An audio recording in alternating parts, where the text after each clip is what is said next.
think dig once really means, and what are you looking for from us? We touched on the financial aspect of that earlier, and that's, we've read some bills and looked at legislation in other states, and references may be made that the state will provide the infrastructure. To us, that begins raising questions, well, what do you mean by the state? Does that mean the DOT, where we've got restrictions, or really would it be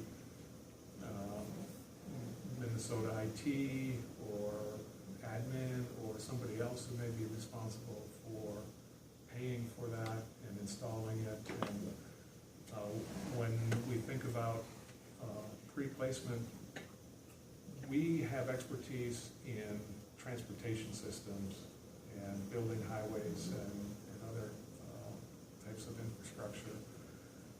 We're really not set up or geared to do things like decide how many conduits might be needed in a given area, what size of conduits, how to maintain them, where to put in the manholes or handholds, how much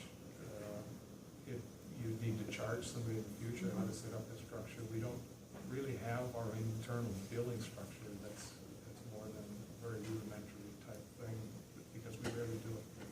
So we think those are challenges. We want to continue to cooperate and make our rights of way available to utilities, but if it came to us being responsible for placing that, we think that's beyond our capabilities and our legal abilities. So I think that early on we looked at a couple of those pieces of legislation, but we actually came down more on the side of the fund idea that we have pursued quite successfully as more of a method to deploy, to look at deployment across the state using the public-private partnership model as a better method of deployment. Now, I will say that I think MNDOT has come a long way in 5 years from the standpoint of, just from the early conversations we had about dig once to where you are today, and even this, what we just learned about with the wireless providers. I think that's really interesting. I mean, it'll be interesting to learn about, the other implications of that in terms of what that means. I think that's fascinating. I turned to Dan, I asked, does the commissioner sit at the sub-cabinet level?